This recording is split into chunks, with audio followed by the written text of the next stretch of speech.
Olá, meus irmãos, minhas irmãs, aqui quem vos fala é Jorge Coelho e nós vamos dar prosseguimento nesse momento à nossa tarefa de divulgação da doutrina espírita pelos meios eletrônicos. Eu queria conversar nesse momento com vocês a respeito da pergunta 1010 e seguinte de O Livro dos Espíritos, que está sob o título das penas e gozos futuros. Essas perguntas, elas tratam do dogma da ressurreição da carne. Mas antes que entremos efetivamente no tema que nós pretendemos trocar ideias hoje, eu gostaria de trazer para vocês uma curiosidade a respeito desse grupo de perguntas. Se vocês puderem manusear o Livro dos Espíritos que vocês têm aí em casa, eu vou tentar mostrar aqui, não sei se eu vou ser competente, mas vejam bem, aqui, sob o subtítulo Ressurreição da Carne, nós encontramos a pergunta 1010 de O Livro dos Espíritos. Se nós folhearmos aqui, e formos adiante, a próxima numeração que nós vamos encontrar já está sob outro subtítulo, aqui vocês podem ver, da pergunta 1012. Se folhearmos as folhas entre a pergunta 1010 e a 1012, nós não vamos encontrar a numeração da pergunta 1011. Isso pode sugerir que a pergunta 1011 não existe no Livro dos Espíritos, mas ela existe sim. Eu costumo dizer que a pergunta 1011 é uma pergunta fantasma. Aliás, esse negócio de fantasma e doutrina espírita tem tudo a ver, né? Mas então, a pergunta número 11, ela existe, e tanto existe que ela foi respondida por São Luís e mereceu do codificador um longo comentário a respeito da resposta de São Luís. Mas então o que aconteceu? Na realidade foi um erro de impressão na segunda edição de O Livro dos Espíritos, a edição ampliada que chegou aqui até as nossas mãos, aos nossos dias. Porque, como vocês sabem, a primeira edição de O Livro dos Espíritos continha 501 perguntas e respostas. A segunda edição é que veio ampliada com 1019 respostas, que também não são 1019 respostas, porque se nós considerarmos que existem perguntas que têm subperguntas, ou seja, perguntas numeradas e depois perguntas com A, B e C, são muito mais de 1019 perguntas. Mas então, nessa segunda edição do Livro dos Espíritos, veio com uma incorreção tipográfica, porque esqueceram de colocar a numeração da pergunta 1011. E não se sabe lá por que cargas d'água, isso perdura até hoje. A FEB continua editando o Livro dos Espíritos sem a numeração da pergunta 1011. Mas então, meus irmãos, vamos ver agora as questões envolvendo o dogma da ressurreição da carne. E nós vamos ver as duas perguntas em conjunto, a 1010 e a 1011, porque elas tratam do mesmo assunto e precisam ser estudadas em conjunto. Na pergunta 1010, Kardec questionou aos espíritos se o dogma da ressurreição da carne será a consagração da reencarnação ensinada pelos espíritos. E na pergunta 1011, Kardec questionou se através do dogma da ressurreição da carne, a Igreja não ensina aos seus seguidores a reencarnação. Nas duas respostas, os espíritos, tanto São Luís quanto o espírito que respondeu à pergunta 1010, eles concordam com a teoria de Kardec. Na pergunta 1010, o espírito responde que sim, que a ressurreição da carne é a reencarnação ensinada pelos espíritos codificadores. E que São Luís disse, que concordou com a teoria de Kardec, de que a Igreja ensina aos seus adeptos a reencarnação através do dogma da ressurreição da carne.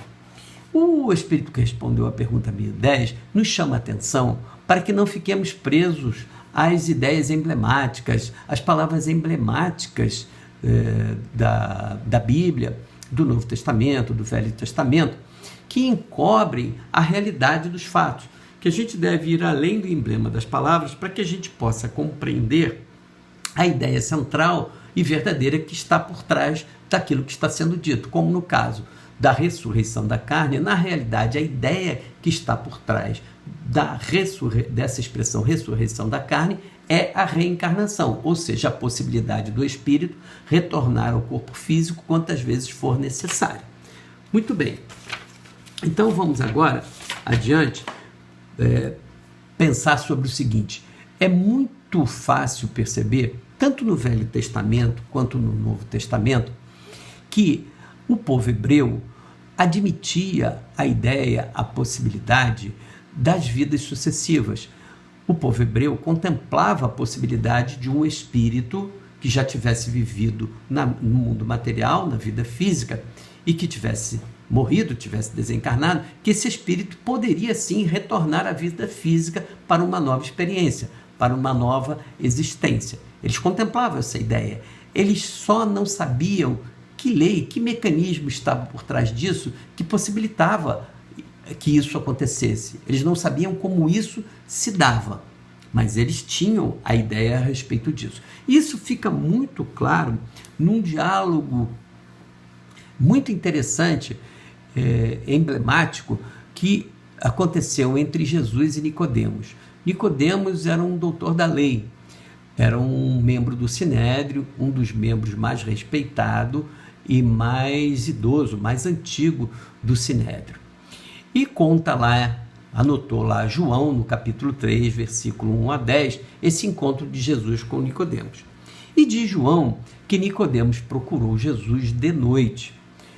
É uma sutileza, é interessante essa questão de Nicodemos ter procurado Jesus de noite, é uma sutileza, mas que vale a pena a gente pensar sobre isso. Por que Nicodemos procurou Jesus de noite? É por um fato muito simples. Nicodemos era um doutor da lei, um membro respeitado do Sinédrio, e ele tinha muito receio, muita preocupação com o julgamento dos seus pares, com os outros doutores da lei, que não admitiam, em hipótese nenhuma, que um doutor da lei, que um membro do Sinédrio, fosse ao encontro de Jesus, para dialogar com Jesus ou para aprender com Jesus. Então, envolto pela penumbra da noite, escondido pela noite, né, Nicodemos vai ao encontro de Jesus e assim se põe obscurecido para não ser percebido pelas outras pessoas. Então, nesse diálogo, Jesus diz para Nicodemos que ele não deveria se espantar de Jesus dizer que era preciso que nós nascêssemos de novo para encontrarmos o reino dos céus. E aí Nicodemos questiona Jesus: mas como pode isso se dar, Senhor? Será que um homem velho, grande, precisa diminuir de tamanho e voltar para o ventre materno para nascer uma segunda vez? E Jesus insiste: não te admires de eu dizer que é preciso que vocês nasçam de novo. E aí Jesus fala: o que nasce do espírito é espírito, o que nasce da carne é carne. Enfim, o diálogo transcorre mais um tempo. E aí Nicodemos insiste no final, diz assim: mas Senhor, como isso pode se dar? E aí Jesus encerra a conversa de uma maneira magistral. Jesus vira-se para Nicodemos e diz assim: ora, tu és um doutor da lei e não sabes, e não entendes quando eu te falo das coisas do mundo, né? Quando eu te falo das coisas do mundo material, de como uma criança retorna à vida física, através da gestação, um espírito retorna à vida física, retorna à vida material. Se você que é um doutor da lei não é capaz de entender as coisas do mundo, as coisas mais comezinhas do mundo, como é que você vai entender quando eu te falar das coisas do meu Pai que está nos céus? Ou seja, quando eu te falar das coisas transcendentes da alma e do espírito, para que o espírito encontre o reino dos céus, né? Então, observemos esse diálogo, nos mostra duas coisas importantíssimas, né? Primeiro, que o povo hebreu contemplava a possibilidade, sim, das vidas sucessivas. Em segundo lugar, que Jesus falou, sim, claramente nesse diálogo com Nicodemos, a respeito da reencarnação, ensinando a reencarnação. E um outro detalhe importante que a gente precisa conversar, meus irmãos, é o seguinte: Nicodemos era um doutor da lei, era um zelador da lei mosaica, né, que regulava a vida civil e a vida religiosa do povo hebreu, né? E como um guardião, um zelador da lei mosaica, Nicodemos tinha o dever moral e o dever religioso de questionar Jesus, de contradizer Jesus, se Jesus estivesse falando alguma coisa que não fosse verdadeiro, se Jesus estivesse falando alguma coisa que a lei mosaica não contemplava, se Jesus estivesse de alguma forma adulterando a lei mosaica e enganando o povo. Nicodemos tinha a obrigação, o dever moral de questionar Jesus e de mostrar que Jesus estava mentindo, mas Nicodemos não faz isso. E por que não faz isso? Porque Jesus não estava mentindo, Jesus não estava contrariando a ideia da lei mosaica, né? A ideia vigente naquele povo, né? Então Nicodemos não faz isso, pelo contrário, Nicodemos aprofunda a discussão e questiona Jesus a respeito disso, né? Então vamos ver agora rapidamente as características envolvendo a ressurreição da carne e a reencarnação. O que nos diz o dogma da ressurreição da carne? E não significa que, é bom que se diga, que a ideia que se tem hoje, a ideia que as igrejas hoje querem passar sobre a ressurreição da carne para os seus adeptos, não significa dizer que seja essa a mesma ideia que aquele povo tinha a respeito dessa expressão, ressurreição da carne. Tá? Então, o que diz hoje o dogma das igrejas a respeito da ressurreição da carne? Que no dia do juízo final, no momento específico do juízo final, os espíritos retornarão os corpos que utilizaram na sua única encarnação. Os dogmas das igrejas não contemplam a multiplicidade das existências. Eles ensinam que nós vivemos apenas uma vez. Então, no dia do juízo final, os espíritos retomariam aqueles corpos que utilizaram na sua única existência. Né? E o que nos diz a reencarnação? A reencarnação nos diz que os espíritos retornam ao corpo físico quantas vezes forem necessárias para o seu progresso evolutivo, que os espíritos que desencarnaram, depois de passarem um tempo na chamada erraticidade, podem retornar à organização física numa nova gestação, num corpo novo, produzido especialmente para aquela nova experiência reencarnatória, a fim de que ele possa viver, a fim de que ele possa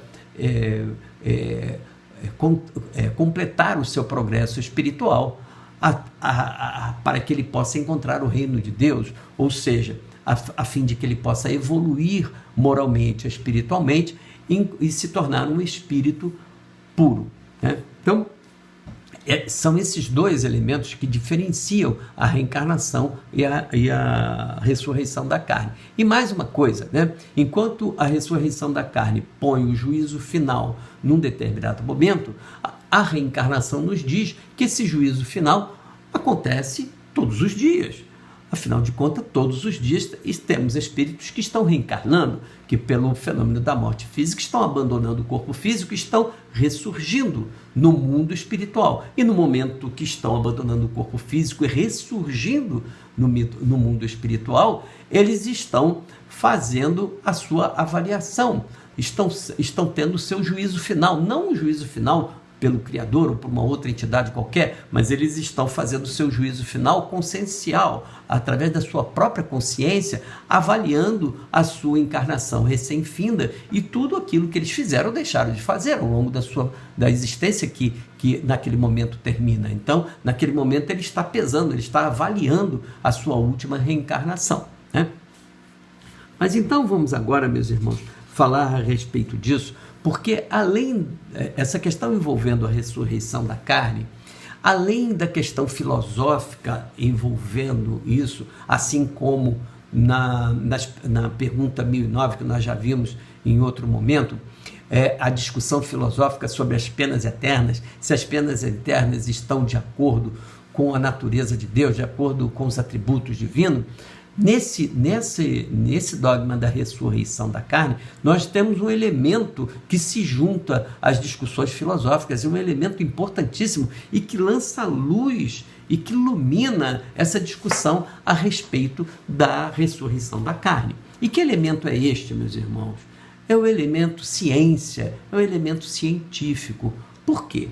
Por que eu digo isso? Porque se a ciência não comprova a existência da reencarnação, e a ciência não está nem cogitando disso, os cientistas não estão preocupados em provar isso, mas se alguém pode alegar que a ciência não comprova a reencarnação, também ninguém pode dizer que a ciência diz que a reencarnação é impossível sob o ponto de vista científico. Não existe nada na ciência que diga que a reencarnação é uma impossibilidade, que a reencarnação é impossível. Não tem nenhum princípio científico que negue a reencarnação. Ao contrário da ressurreição da carne, os princípios da ciência provam, sem sombra de dúvida, sem deixar qualquer margem para discussão, que a ressurreição da carne, sob o ponto de vista científico, é impossível. E por que é impossível, meus irmãos? É muito simples.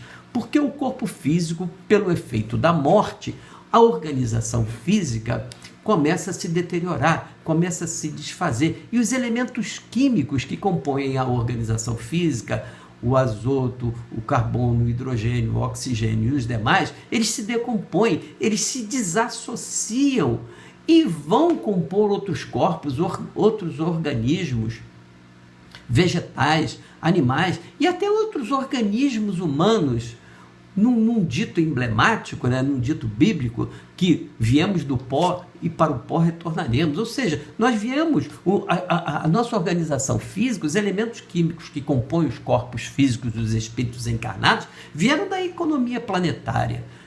Vieram dos elementos químicos do planeta e aos elementos químicos do planeta vão retornar quando eles se desassociarem pelo efeito da morte física. E eles vão compor outros corpos, outros organismos. Então, meus irmãos, não há como contemplar que no momento X, no momento tal, que esses corpos, que esses elementos vão voltar a se associar e vão compor aqueles corpos antigos que foram utilizados durante aquela única encarnação, sob o ponto de vista do dogma da ressurreição da carne. Assim, meus irmãos, como o meu corpo físico, esse corpo físico que eu hoje utilizo, e o corpo físico de todos nós que estamos encarnados nesse momento no planeta, os nossos corpos físicos estão compostos por elementos químicos que já compuseram os corpos dos antepassados, de plantas, de animais e de outros homens e mulheres que viveram há 300, 400, 500, 1000 anos atrás.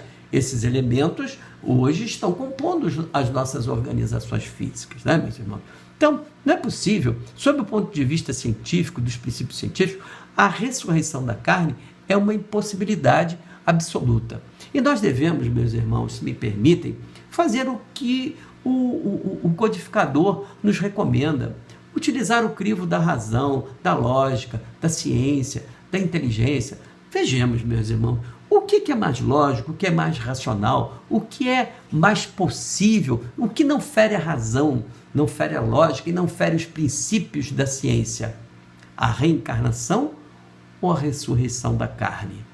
Analisemos sob esse ponto de vista, sob o ponto de vista da lógica, da razão e da ciência, e a nossa escolha vai ser fácil nós tomarmos o partido, né?